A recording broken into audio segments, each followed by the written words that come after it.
Opinions Unqualified.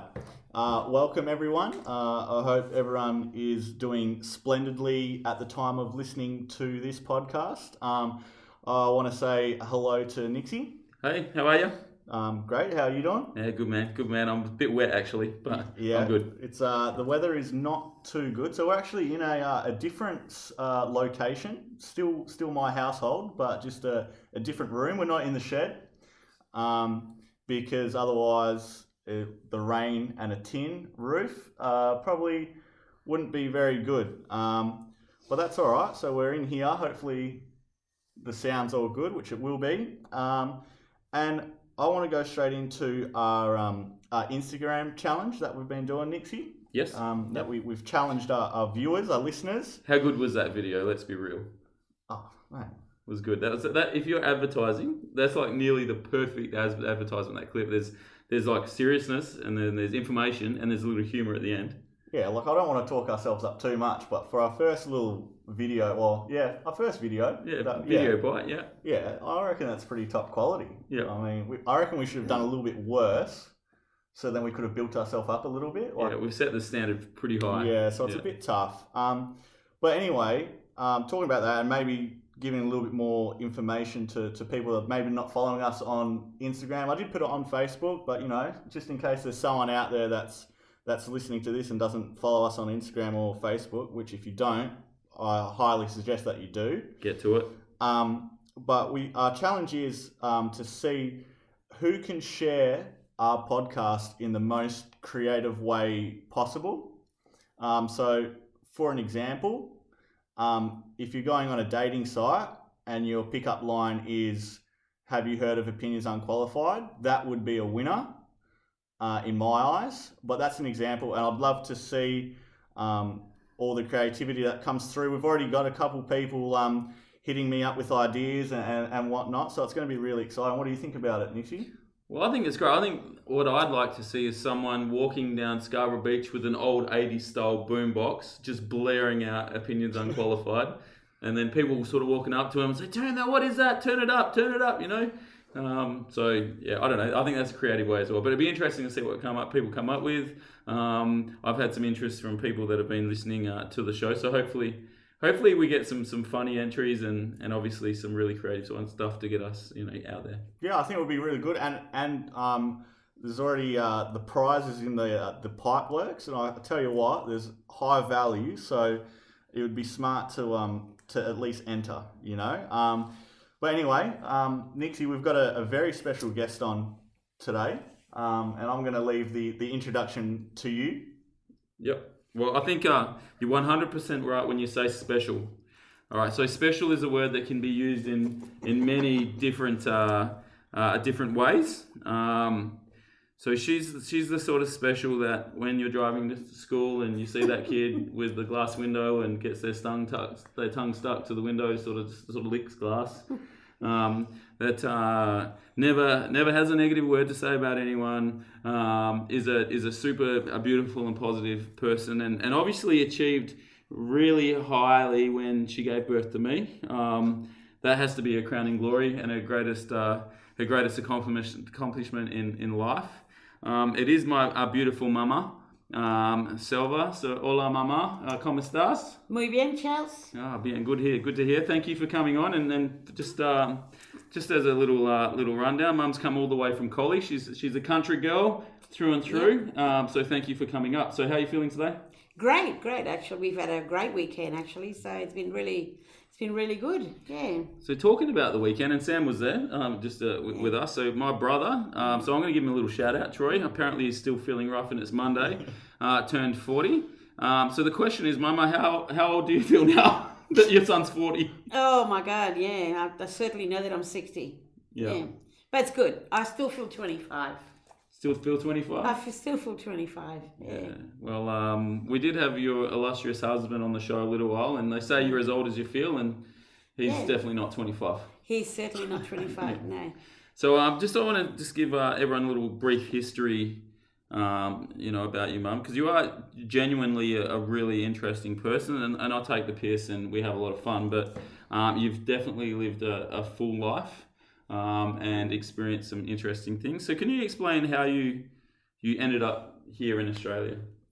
Well, it was quite interesting. My dad was a policeman in South America, in a little country named Uruguay, which is right in the bottom between Argentina and Brazil, for those one that don't know geography. So, Sam, do you watch The Simpsons? I do watch The Simpsons, yes. How do you know Uruguay from watching The Simpsons?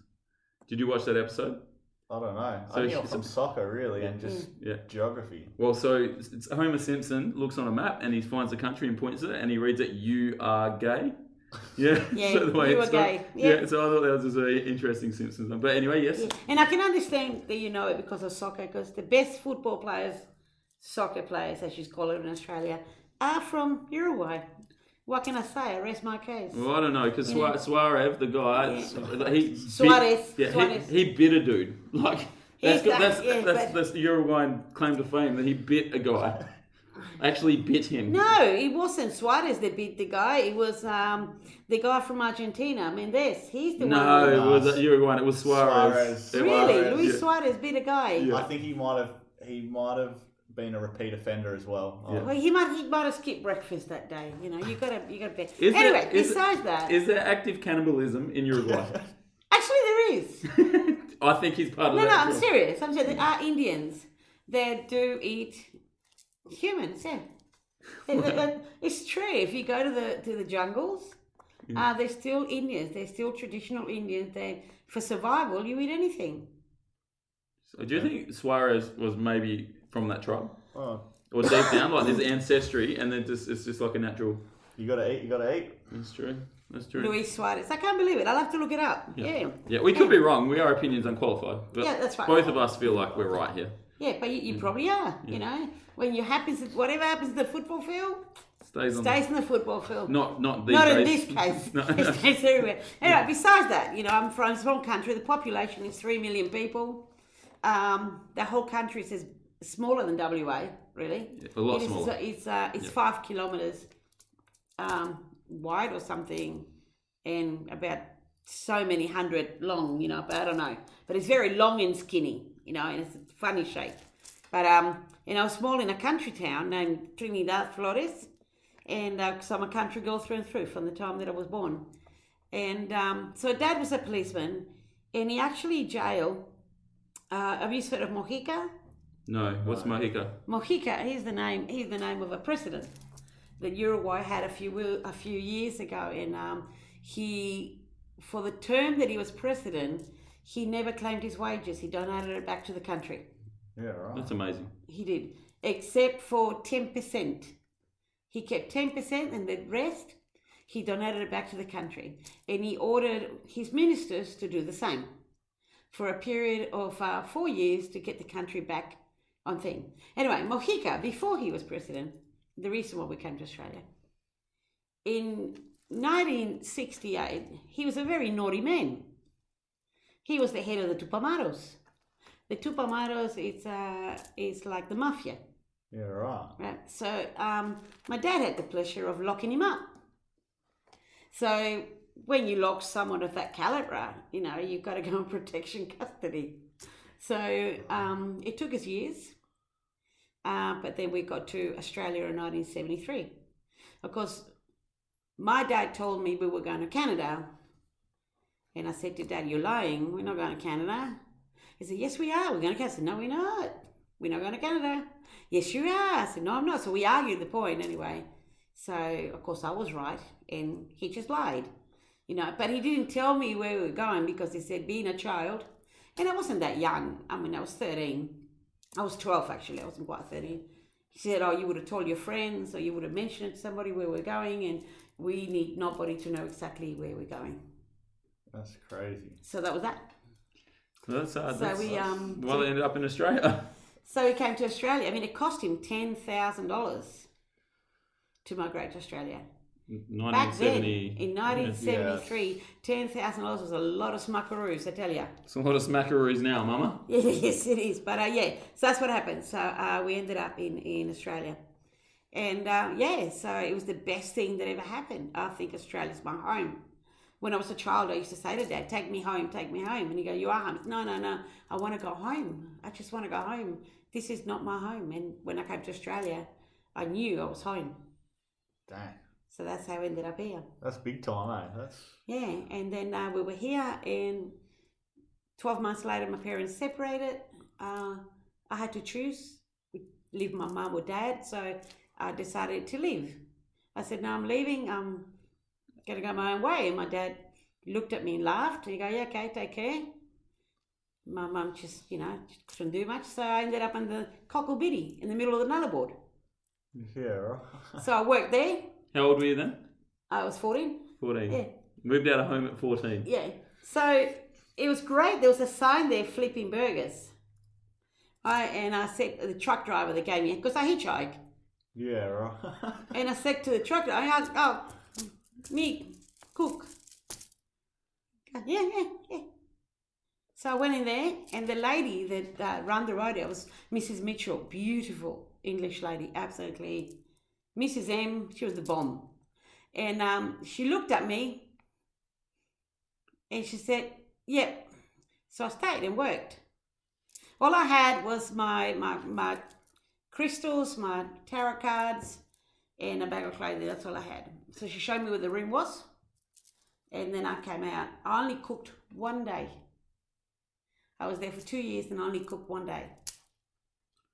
Yeah, right. Could you speak English at that point? No. So no English at all? No, so very little. So you're hitchhiking from Sydney, where you landed, to the middle of to the middle of the Nullarbor without being able to speak English. Oh, yeah, it's all right. I spoke a few words, like. Did you speak like what did these hitchhikers want for payment, Mum? I don't know. I didn't understand. If they told me, so it's pretty cool. It's the goodness of their own heart. I'm just going to jump in a random truck with or a car with some just randoms. Yeah. Wow. And you're here. I'm here. That's the story of survival if I've ever heard one. So. But it was just like, 2 years I was there. I only cooked one day because the rest of the time I did what I love doing. That's crazy. Well, I mean, our time of survival, Nixy, was getting to Carragoola 50 minutes away and back without having to pay for an Uber. So how times have changed, eh?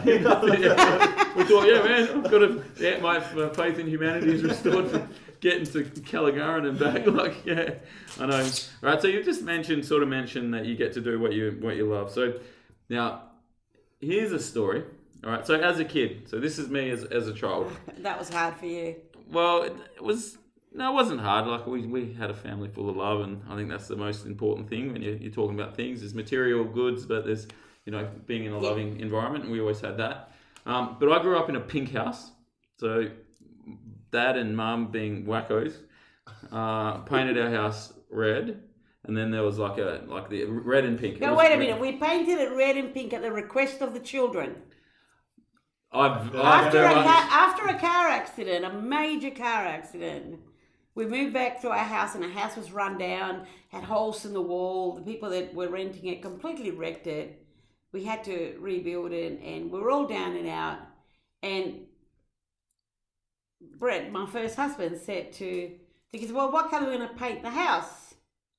And I can't remember which kid it was. It wasn't me. I can have a guess here, I reckon. It said, painted pink for love and red for clown happiness. And Brett said, yep, we'll paint it pink and red. Gee. All the neighbours complained. Even complained to the Shire. And I said to the Shire, well, I pay my rates. It's my house. So I painted any colour I want. And we everyone would call it the Lollipop House. The Lollipop House. Like a lolly house. But yeah, one year, talking about the Shire, we got in trouble. I remember having a conversation with the old man and saying, look, we had to do Christmas decoration. He was big into Christmas decoration, so he'd put Christmas lights up every year, and we put it in the trees, and we get on the roof. It was bloody dangerous, whatever we're doing. But we decided to make a paper mache Santa Claus that got stuck in our chimney. Upside down. Upside down. So his legs were so we made these paper mache Santa Claus legs, painted it red, sticking out of the chimney, And the amount of complaints we got from parents and the Shire about kids going on, crying and driving past because Santa was stuck in the chimney. So big pink and red house with a Santa Claus stuck in the roof. You can imagine what that was like. But so going back to the topic we're on, growing up as a kid, you've always had a really unique and interesting occupation. So mum was the breadwinner in the family, and she would basically be called a witch regularly by friends and friends' parents and random people on the street and people at school, and because of your occupation, which is? I'm a life translator, clairvoyant. So she's a psychic. So a psychic. She's a psychic. So not a sidekick, a psychic. Psychic, yeah. So the amount of people that would come up to me and go, "Well, can you tell me your future?" I say, "Well." I tell you one incident that happened at school with Charles, and they were doing school races, right? Ronald Craig was the principal at the time. Ron Crab, yeah. And there were races, and of course one thing of being psychic, sometimes I don't see my future or people that I'm really close to. I don't see that. But we're at the school watching the sport carnival, and I could see a kid. They had these stupid chairs at the end of the runway that the kids had to stop over, grab the chair and sit down. And I went up and said, "Ron, take those chairs out. One of the kids going to get hurt." "No, I'm not going to take him." I said, "Take those chairs out. One of the kids going to get hurt." He goes, "No, Mrs. Nix, those chairs are staying." I said, "No, those chairs are going." So I went there and I removed the chairs. Of course, someone else put them on. Next thing, a kid broke his arm and another one cut his head up. I said, "I told you. Why don't you just listen?" And then another incident happened. Brett Shepherdson slid down the slide at the school and he got hurt. So Sean decided to give him some healing. Yeah. Because he was hurt. And then they got off and played. So the teacher took Sean to the office and told him, "Why are you doing witchcraft at school?" So they called me to the school principal.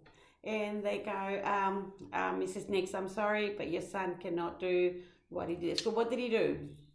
He said, "Brett Shepherdson went down the slide, he hurt himself, and he did something, and then he went off and played." And I said, "Well, can you call Brett Shepherdson here, please?" He go, "Why?" I said, "Call him here." So Brett came to the office, and there was Sean, and there was Brett, and the principal, and the teacher. And then I said, "Brett, what happened?" "Nothing, Auntie Silva. I fell on the slide, I got hurt, and Sean gave me some healing, and then we went off and played."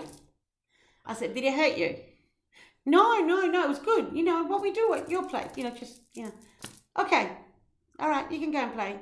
And I looked at her and said, "I'm sorry, my son didn't do anything wrong. It's healing. It's in the Bible." And that's it. I just went off, that's what, so my poor kids, I felt sorry for them because they did cop a lot because of what I did. Yeah. They, people that bothered to get to know me, they could find out I'm a normal person. I can drink as much as anyone. I can run amok and I can, carry on and have fun. But I do talk to dead people and I do have a special side of me and I love it. That's crazy. And I changed for nobody. I never knew that, Didn't you? No, I never knew that. Really? No, I never knew that. We just talked and had a good time and didn't talk about any of that, I guess. So that's pretty interesting for me, knowing that. What all I can think about is, do you remember that there was a TV show? It was back when I was young, so it would have been like 10 years ago or something like that. And it was like the psychics, and they had to do like a challenge to find something. And like I do remember that. Yeah, like they had to use their senses or what, whatever. And it was always like interesting, like you never know how much to believe and what, like it's crazy what it's all like. I find it very like intriguing, Yeah, well, it's interesting, and obviously there's a bunch of people that are like just completely against it, and that are just not open to having any sort of conversations. But I guess when you grow up in a household that's very spiritual and there are things like things like that happening, it just becomes part of your normal your sort of normal life. But there's obviously skeptics around, and Mum, you can probably answer this, but there's probably reason for skeptics to be around as well, because there's charlatans, I'd call them. There are charlatans. There's lots of charlatans, and I think everybody should be a skeptic. Everybody. You should never just take what is told to you. You've got to really, take it with a grain of salt sometimes. When you go and see a psychic, for example, you should go and sit there, give them your name, sit there and say nothing. They should be able to tell you everything about you without you saying boo. Yeah. If they ask you questions, just say, thank you very much, I'm going now. They should not ask you a question. You're not there to answer their questions. They're there for you to ask them questions. You know what my favourite one is? When I get like a little bit skeptic when I watch these things, and they're like, did you recently have someone pass away? And it's like, who hasn't? Recently is up into interpretation. Exactly. So recently could have been 10 years ago if you really cared and were like, well, it's still in my heart, so that's recent. That's 10 years ago. It's such the questions that they ask are so bland, I guess. Spirits will always tell you something that nobody else knows. Like if it's a spirit next to you, it'll say, for example, I had a lady yesterday, and she was talking to me, and she said, I really do miss my son. And he said, well, why, this is really funny. He says, why do you still scratch your bum after a shower, Mum? That's what he said. And she goes, he's here, isn't he? I says, well, it's not something that I would just come up with, And she goes, oh, and then he said something else, which I can't, I can't repeat. Yeah. No, it's like, but yeah, they will always tell you something that only that person knows, so that way, you just know. Yeah, exactly. Yeah. But it's just the way. I tell you what, the best thing I used to do, when the kids were growing up, and Charles might remember this, I bless candles, and I actually bless candles to bless the environment, the house, the neighbourhood, I want the whole town to be peaceful. Where I live, I need the whole town to be peaceful. That didn't work. No, it did to a great degree. But a candle will tell you a story at the end of it. It's like after it finishes, you look at the cylinder of the candle, it'll tell you a story of everything that's been happening during the week. And you can ask Sean about this, And we went away for a weekend. Yeah. And I lit the candle as normal, and I said to Sean, I've got a candle going. Have a good weekend. I'll see you when I get back. Anyway, I came back, and then I looked at the candle, and I said, Sean's been having fun. And it was him and Ricky Taylor at home. Yeah. And what they did, they watched porn all weekend. And there was all these beautiful things in the candle. And I said to Sean, look at this. Look, can you see that? And he goes, oh my God. How do you know? I said, well, look at it. What else? How many movies did you watch? Who else was here? And he said, oh, Mum. And that's just it. It does tell you the shape of it. And then we went away for 8 weeks. And my next door neighbour, Mr. Stallard, who was the roughest guts you could ever know. And he knew that I burned the candles. Yeah. He knew I burned the candles. And when I went away for 6 weeks, I came back and he said, Selva, if you ever go away again, make sure someone lights the candles for you while you're away. You wouldn't believe how different the neighbourhood is when you're not here. And this is from a man that he would swear like a trooper, drink like a fish, and had no sense of believing at all. Yeah, right. So, there's things you could never believe until you experience something and you know what happens. That's the only time you believe, really. You need to experience something. To be a truly believer, you've got to experience, I've got to understand something. I never tried to use it for my own family, ever. Yeah. I want to know the lotto numbers. If I knew the lotto numbers, do you think I'd be in the house that I'm in? I wish. Yeah. That's the one thing I can't use it for richness, which is a shame. You're like a genie. You know, when the genies, when you get 3 wishes, it's like, well, I can't make you fall in love with someone. I can't, or you can bring back the dead, I guess. so you're not like a genie. So yeah. Well, again, that was a really interesting part of my childhood, and obviously a big part of who you are, which is quite interesting. Yeah. But I am. What you see is what you get. I've always been like that. It's just the way that I am. Yeah. You know, I'll tell you a true story, a really true story. After the car accident, right? We were in Kalgoorlie.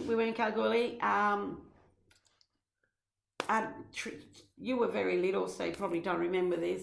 But anyway, I was declared dead, and I came back.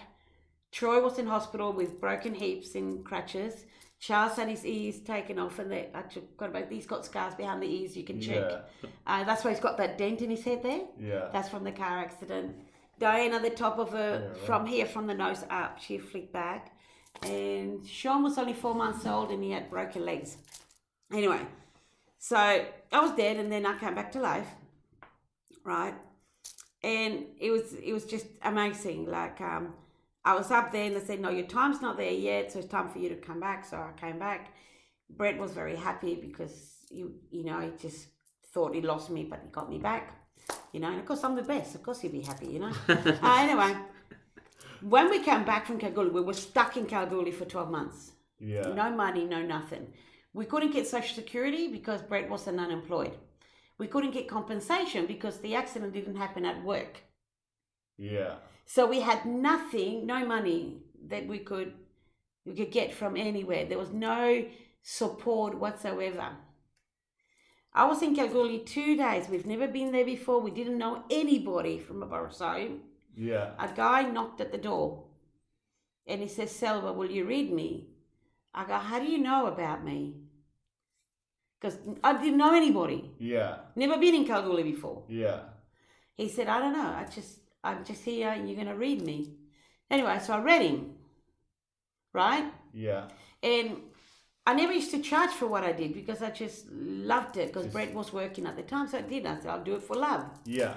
He went to give me money. I said, no, it's okay. Don't worry about it, He said, take it. Right? Yeah. At that time, we needed $1,000 to pay the deposit of the house we were in, to catch up on the rent and a couple of other things. $1,000 I needed. Yeah. And then I gave him a reading. Then he left. I opened the envelope. There was $1,100 there. Gee whiz. And then I went out looking for him, and I could not see him anywhere. Did you go to the gold bar? Yeah, I would have straight to the gold bar. There's only one place you could have been. Yeah. God, I went everywhere. It was nowhere. It was just incredible. Another time happened. We were driving from Port Hedland to Perth. We picked up this hitchhiker on the coaster bus. We were talking to him all the way from Port Hedland to just before Carnarvon. Yeah. And then just before Carnarvon, he says, this is where I'm going. But on that time, he told us a lot about the animal law. When you see an animal on the road, what it means. All depends how the kangaroo is looking at you. It means something. If a crow sees you and an emu sees you, if something happens, you got to look at it and you'll know exactly how to react to it. Yeah. Whether it's an accident up ahead or something or danger, whatever. So he told us all that information. We offered him something to drink, he wouldn't drink. We offered him something to eat, he wouldn't eat. Yeah. And then we pulled over on a truck bay, only 5 k's out of Carnarvon. He stepped out, he left his cap on the seat. So I grabbed his cap and went outside, gone. Nowhere to be seen. It's just like that. And that's when a spirit materializes itself to tell you something that you need to know. Yeah, right. And then they disappear. I know. It's hard to believe, isn't it? It's incredible. I could tell you thousands of stories like that. Well, we don't have but time, you don't have time for that. Thousands of stories. But it's just imagine growing up in that sort of environment. It was hard for the kids. It'd be hard, but it's also very interesting, I guess. Yeah. No, they didn't know any different. They wouldn't have found that interesting. They used to hate me at times. Yeah, just the norm. Charles used to spend more time at my girlfriend's place than at home sometimes because I used to think he was embarrassed having me as a mother. Yeah. And I didn't blame him in a way because I couldn't be the normal mum. Yeah, for other people. You know, I had to looking, work. Yeah. We had to swap roles. My husband could not work anymore. I had to work and I had to earn my money the only way I knew how. Yeah. I would just say that I wasn't at all. I just loved the time, eh? Yeah. So I just went out and just had a time. So things haven't changed too much. Yeah, no, it was great, you know. But yeah, he used to live more at my girlfriend's house than at my house, and Sean was the same. And Troy be in his room reading his book continuously, and Diana be in the room reading the book continuously. Yeah, Troy was reading his book. If you know Yes, what I'm saying. yeah, we know. I've got some stories about that when Troy comes on. What, did it come on the candle as well, or? Well, yeah, it would have been. Yeah. So, you know, and again, thanks for sharing, Mum. Yeah. Appreciate that. What I want to move on to and what I want to talk about is this book you're reading, Sam. So I think there's some definite sort of, you know, there's not correlations, but it's an interesting sort of human topic as well. So, what I like to do is read, and I have a very selective genre of what I read. Like, I'll only read autobiographies of someone that I'm interested in, or I'll read books about like the brain and human nature and whatnot. So I was scrolling on Instagram one day, and I think it was Rick Ross, a rapper. Yep. Or it was some rapper, and a picture with some other dude and this book, and it was The Laws of Human Nature. And I was like, oh, you know what? I'll go on Amazon and see how much it is. And it was like $20. So I was like, you know what? Like, I'm going to read this book. Little did I know, when it got here, it was like 550 pages. And I read at the rate of about 4 pages a day, if I'm lucky. Sometimes I won't read for like a week, and then I'll read like 10 pages, but I can't sit down and read. Yep. But I try to force myself to read a little bit just so I can learn. But yeah, the book's just like all different chapters just about how human nature works, and kind of if someone's acting a certain way, what has happened in their past to shape them to be that way, like past life or no, past, like when they were young, current life, So it's just like, it's really interesting to see like why narcissistic people are a certain way, or why, you know, like I think I read it today or yesterday, and it was about why people fall in love with certain people. Like, you know how like sometimes you see that guy that just keeps on going back to like the same girl or the same kind of person, and it never ends out well, but like they're always just so back. It's always like that same type. And there was a whole chapter on that, on why they do it, and they say it's all related to that person's relationship with their mum, or dad, like their parents. So it all depends on, you know, if they didn't get along with that person, they look for that in someone else and whatnot. But yeah, it's just like, it's really interesting, and I guess even though it's such a massive book, you kind of learn a lot. So it's kind of good that I read slow, because I'll just read a little bit and then kind of get out what I need from it, like everything, because I don't take much in, but you know what I need to. Well, I think it's like human nature is such a bizarre and interesting thing, and you can get into evolution and all this other stuff as well. But I think it's like you're right, you've hit a nail on the head with that relationship thing. Like, people say, and I see it all the time, that men tend to try and find women that are like their mum. Yeah, and there's I can't remember, but it's true. Like, there's a certain, I can't remember. It's if they didn't have if their mum was like really overbearing, or not overbearing, but really helpful and provided for them more, then when they break away from their mum and their parents, they go and look for someone that can fill that void kind of thing. But yeah, so it's all pretty interesting. Yeah. That's why a lot of times, you know, mothers, when they first meet their sons' wives, and that sometimes they don't get along because they are alike. It's in fact, if you are like someone, it's like having 2 roosters in a pen. Yeah. You know, so you've got to find that balance and that balance and that connection within itself. You know, I mean, I'm not saying that happens all the time, But yeah. or they become friends instantly. Yeah. Like Charles' wife, for instance, Jacinta and me, we were friends the minute we met. Yeah. Even when Charles and Jacinta were separated, I don't know if Charles even knows this, when he was separated for a while, me and Jacinta spoke every day. Yeah. Every day we used to ring each other and talk and do things. And I remember telling her, don't worry about it, he'll be back. He'll be back, buddy, you've got nothing to worry about.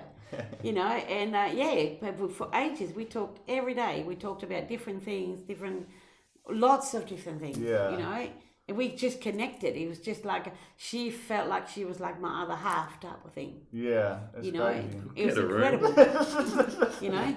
But that's good. I'm telling you now, Yeah. if you do find someone that your mum can get along with, man, your life is so much easier. You're in trouble. No, I'm telling you, it's so much easier. So talking about books then, because you said you like to read, I'm exactly the same. I only read like autobiographies. Yeah. I only read, like, they're the only books that I tend to read. Like, if I want some fantasy or fiction, I'll just watch a movie. Yeah. You know, but like, I'll read the autobiographies. So talking about that, what's the best autobiography you've ever read?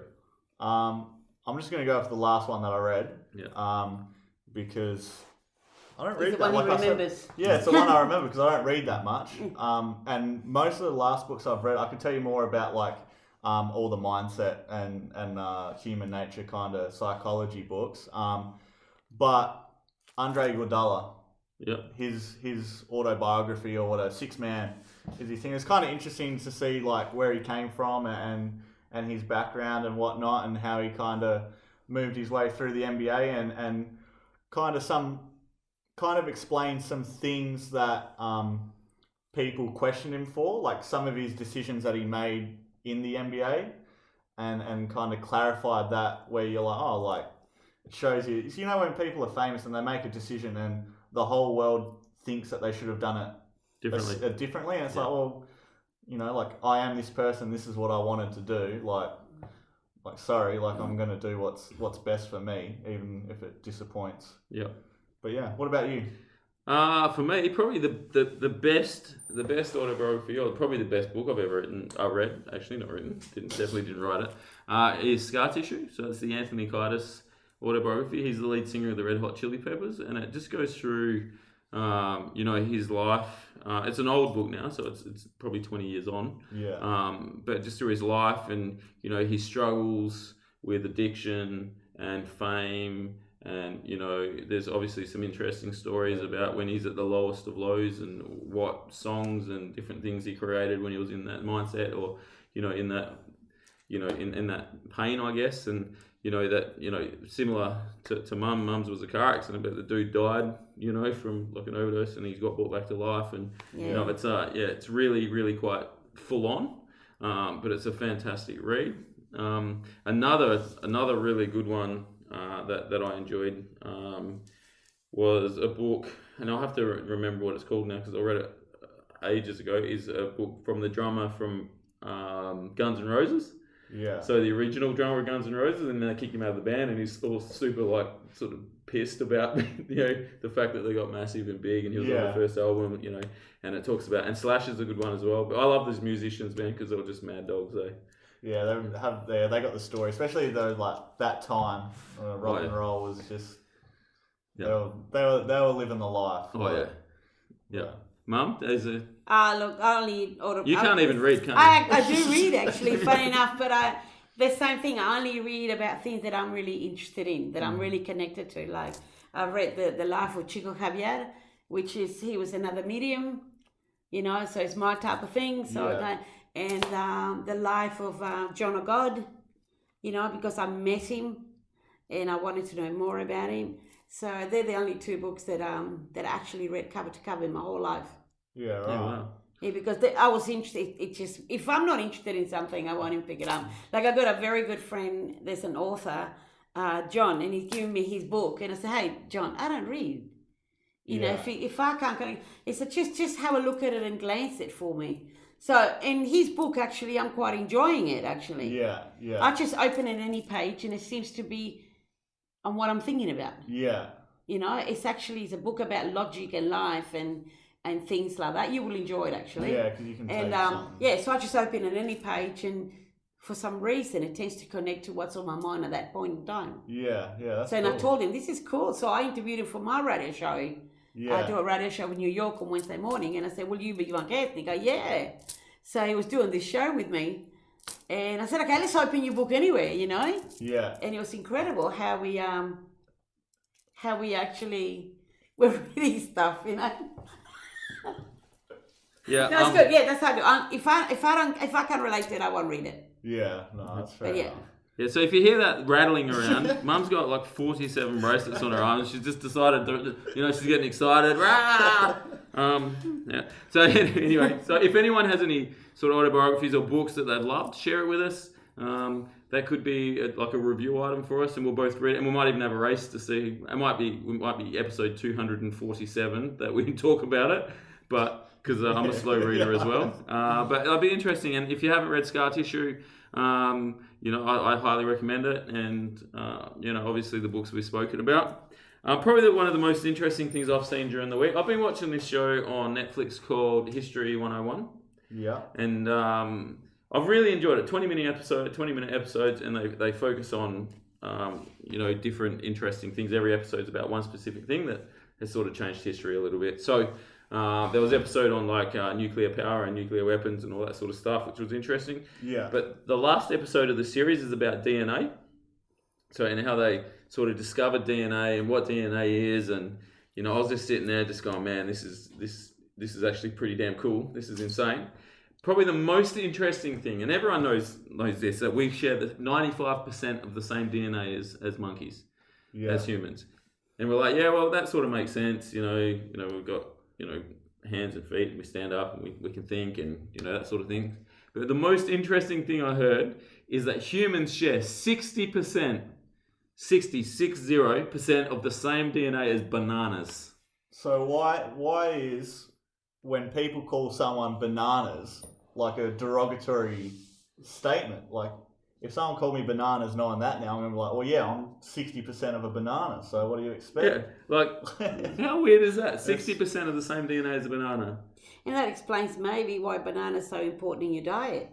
Maybe. It's the best source of potassium that breaks down in your body a lot quicker than anything else. So, are we technically committing cannibalism by eating bananas? That's like talking about bananas. Anyway, that's really interesting. So I think 60% with bananas. Talking about bananas, I saw this really funny thing, and there's a big thing on bananas on the internet at the moment. So there's a bunch of bananas, and there's a tag underneath the bananas. Yeah. And it says like 99 cents or whatever for big yellow tree dicks. Big what? Yellow tree dicks. Like there's the bananas. So I'm like, when I see bananas from now on, I think I might start calling them tree dicks. Yeah. Well, they do stand up for the occasion. Oh, Mum. This is a kid's show. Yeah. Yeah. So yeah, that's just super weird and super interesting. But yeah, the tree dicks 60%. 60% tree dick. Maybe that explains what the show you did last week. That's why your guest got the pictures that she got. Yeah. They really wanted to show her bananas. Maybe. Yeah. Maybe. That was a good show, by the way. Thank you. Yeah. She's a cool cat. Yeah, she's really good. Only Jill. Yeah. So probably the last thing that we'll talk about today, Sam, you've got your new skateboard. Yeah, I do. Yeah. I do. A couple of weeks old now, I think, Yeah. or a week old too. So probably the maddest thing I've got was your Snapchat, and you're doing 42 k's an hour down a road on a skateboard with just holding it. You see the speed limit, and I think that's cool to tell. I'd never get on it, but it's very cool. But you've been traveling, so you travelled from your place to my place, and we're a few suburbs away, which took you On 20 the skateboard? On the Yeah, skateboard, yeah. yeah. You can go. How far? Wow. Can you go? 50. So on my off-road wheels, I can go like 30 kilometers distance, and then with like normal longboard wheels, I can do 50 kilometers. Wow. Yeah, so I can get some distance on them. Yeah.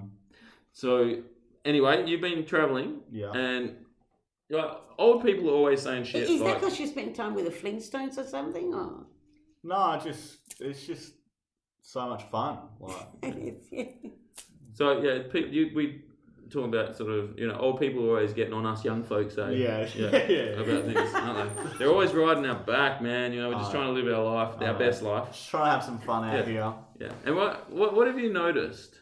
So I do get a lot of, like, the young guys, if they're on the path or whatever, I do get a bit of admiration. But then I do have also a lot of people that give me dirty looks, maybe because I'm going a bit too quick for their liking or whatnot. But, I try to put a smile on my face just to let them know that I'm not a threat. I'm going at some speed, but, don't worry. Like, I know how to control this thing. I can maneuver around you quite safely, and, But, a lot of people just either head down or just blank stare at me, whether they're just in awe of how fast and how cool my board looks. I don't know, but like just a wave or like a little smile wouldn't hurt. Yeah, so do you think like society, like just as a whole now, has gone away from you walk past someone, you give them a smile or you say, hey? Yeah, I feel like, because like now like you get the problem of like people like, what are you staring at? And it's like, oh, sorry, like you have to be within like my eyesight, so I have to look in a direction and you happen to be in my direction. See, I can't say that happens in the country. We still say, how you going, mate? Yeah. We walk past, we go, how you going? Morning. We're still very friendly. Actually, more friendly since the Cove than ever. Everybody in Collie at least. Yeah. They actually walk past and they always say hello. It doesn't surprise me that country towns still kind of have that kind of, a little bit more of a community. Rapport, community and whatnot. Yeah. I don't know. So what I'd like to see people, if you see me, particularly this week, give me a big grinny smile and a shout out hello if you walk past me. I do the same. I tend to like to say hello to people and smile and wave as well. So I just think it's common courtesy and a nice thing to do. So you know what they say, you can get the boy out of the country, but not the country out of the boy. They do say that, yeah. They should see me on a Saturday night at the clubs. So I just think like if we can all do that, if James, say that a smile is like worth a million words or something. Yeah, something like that. Yeah, give someone a smile this week. Every day when you walk past them, give them a smile. So that actually flew by, Ma. It did.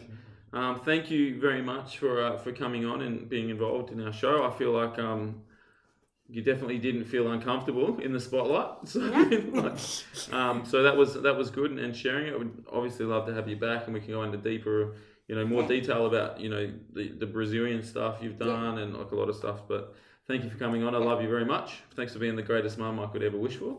Appreciate it. And Sam, you're going to hit up the hashes? Well, once again, just get onto our Instagram and our Facebook. Get involved in our challenge. Get involved in just being an active participant in the podcast. We're very welcoming and any ideas or whatnot, we're more than happy to take on board and put it into execution. And then also, I've finally put all our audio onto a video, so I'll be able to put it on YouTube. So we're going to be having another place, I guess, where people can listen to us, and obviously that goal, be getting another microphone for our camera. So hopefully soon, in the not too distant future, we'll have video on YouTube of our podcast. Yeah, which is exciting. Yeah, this is exciting. So remember, hashtag opinions unqualified. Keep listening, keep sharing. We appreciate everyone that sort of gives us input. So keep sending that to us as well. We're very, very intelligent guys, but we're slowly running out of topics. So send us some through. We can always talk about something. There's always topics. But we'd love to talk about what you guys want us to talk about. So, Mum, what do you call peace, hope, love, peace, love? Peace, love, and hope. Peace, love, and hope. All right. Sure.